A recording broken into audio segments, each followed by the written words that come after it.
ESI ఆసుపత్రికి పెద్ద జబ్బేసేసినది. ఇక్కడ ఎవరైనా పేషెంట్ జాయిన్ అయితే రోగం తగ్గడం అలగుంచో పేనాలే అరిమనే ప్రమాదం కనిపిస్తుంది. అధికారుల నిర్లక్ష్యం, ప్రజాప్రతినిధులు పట్టించుకోకపోవడంతో ఈ ఈఎస్ఐ ఆసుపత్రి బెడ్ ఎక్కిసింది. పేరుకే 300 పడకలు, పనిచేసి బెడ్లు మాత్రం 3-4 కంటే ఎక్కువ ఉండవంటే దీని పరిస్థితి ఏంటో మీకు ఈ పాటికి అర్థమైపోయి ఉంటుంది. కార్మికుల ఆరోగ్యం ఎలాగుంటే మాకేటి జీతాలు వచ్చేస్తున్నాయా లే అని ఇక్కడ అధికారులు ఎక్కనాగా ఉంది. దేశంలోని 1418 ఈఎస్ఐ ఆసుపత్రులు ఉన్నాయని మోదీబాబు నెక్కలు చెప్తుంటారు. ఇయే కాకుండా 42 అనుబంధ ఆసుపత్రులు ఉన్నాయి. ప్రభుత్వ ఆసుపత్రులంట, కార్పొరేట్ ఆసుపత్రులంట ఈ ఈఎస్ఐఓలకి, ఈ కార్మికులకి వైద్యం అందిస్తుంటారు. లక్షలాది మంది కార్మికులు సేవలు పొందుతుంటారు. అలాంటిది ఇక్కడ ఈ ఆసుపత్రిని చూస్తే మీకు సీన్ పూర్తిగా అర్థమైపోద్ది.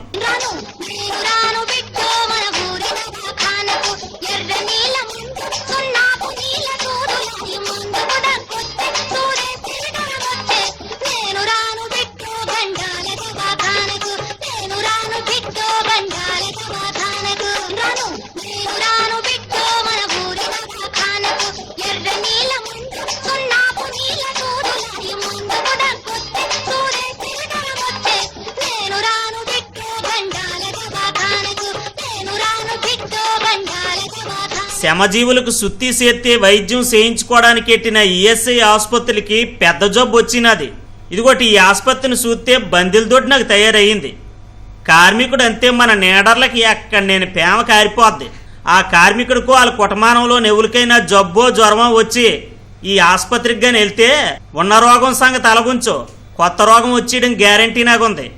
సులాబ్ కాంప్లెక్స్లైనా కొంచెం శుభ్రంగా ఉంటాయి. ఇది ఆసుపత్రి అంటారా? ఎక్కడ చూడు పెచ్చులు ఊడిపోయి ఎప్పుడు ఎవరి బొర్రలు బొక్కలు ఊడిపోతాయో, బాడీ నూనె ఏ పోత నిరిసేస్తాయో అన్నట్టున్నాయి. ఈ హాస్పిటల్కి సున్నాలేసి ఎన్నాలయ్యిందో. చుట్టుపక్కల కానీ చూస్తే వాంతులు చేయడం ఖాయం. కరెంటు పోతే చీకట్లోని కూకోవడమే. డాక్టర్ బాబులు, డాక్టర్ అమ్మలు హాయిగా కారుల్లోని తీరిగ్గా దిగుతారు. అప్పటికి గడియారంలోని గంటల మూలలో 11 దాటిపోద్దనే. చూసిన రోగానికి మందులు ఉండవు. ప్రైవేట్ మెడికల్ స్టోర్లోని ఏలు తగలెట్టాల. ఇక్కడ సిబ్బంది డ్యూటీ ఎక్కిన దగ్గర నుండి వాళ్ళకి సిరాకే. వైద్యం పూజ్యం, మందులు శూన్యం, వసతులు నిల్లు, రోగులు పుల్లు. నెలకి బిల్లకూడేలాగా టెన్షన్గా జీతాలు అందుతున్నా అదేటి మాయ రోగమో పనిచేయడానికి ఇన్ని అవలచ్చలతోటి సిండియా న్యూ కాలనీలోని, అదే మన మల్కాపురం దగ్గర ఉన్న ఆ ఈఎస్ఐ ఆసుపత్రి క్యాన్సర్ రోగి నాకు తయారయ్యింది. ఈ హాస్పిటల్కి వచ్చి పోయి వాళ్ళు దగ్గరి దాపలోలు కాదు. అటు గోదావరి జిల్లాల నుండి, ఇటు మన ఉత్తరాంధ్ర నుండి కార్మికులు వాళ్ళ కుటుంబాలు వచ్చి వైద్యం చేయించుకుంటారు.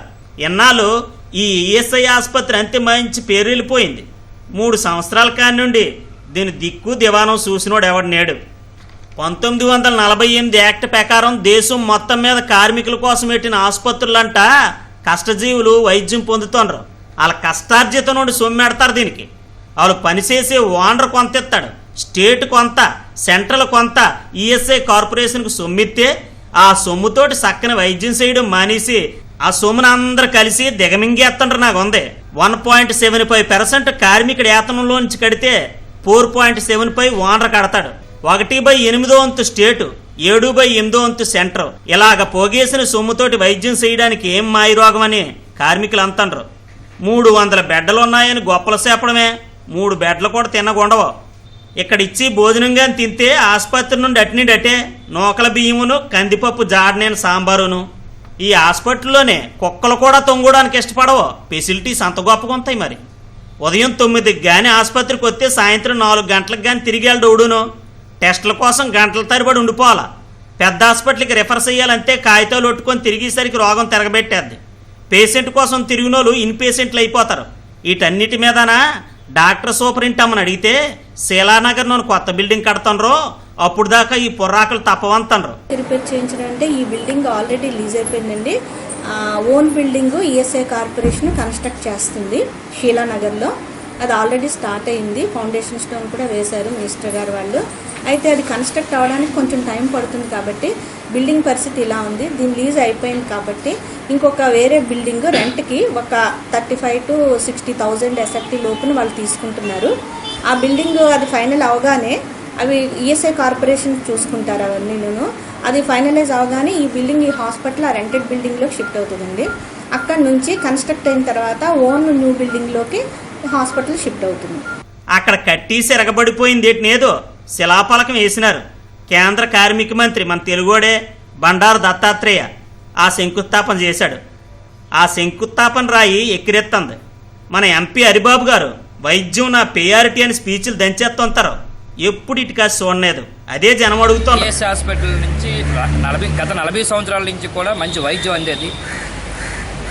గత 3 సంవత్సరాల నుంచి కూడా ఈఎస్ఐ హాస్పిటల్ పడిపోయే పరిస్థితులు ఉన్నా ఇక్కడ అధికార యంత్రాంగం కానీ స్థానిక ఎమ్మెల్యే కానీ ఎవరు పట్టించుకోకపోవడం శోచనీయం.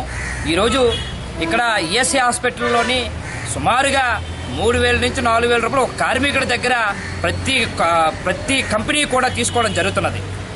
గవర్నమెంట్ సెక్టర్ కానీ ప్రైవేటు సెక్టర్ కానీ 3,000 నుంచి 4,000 రూపాయల వరకు అది ప్రజల సొమ్ముతోటి కట్టినటువంటి ఈఎస్ఐ హాస్పిటల్లోని ఈరోజు సరైనటువంటి వైద్యం అందక ఇబ్బందులు పట్టించుకోవడం నాదుడు లేడు.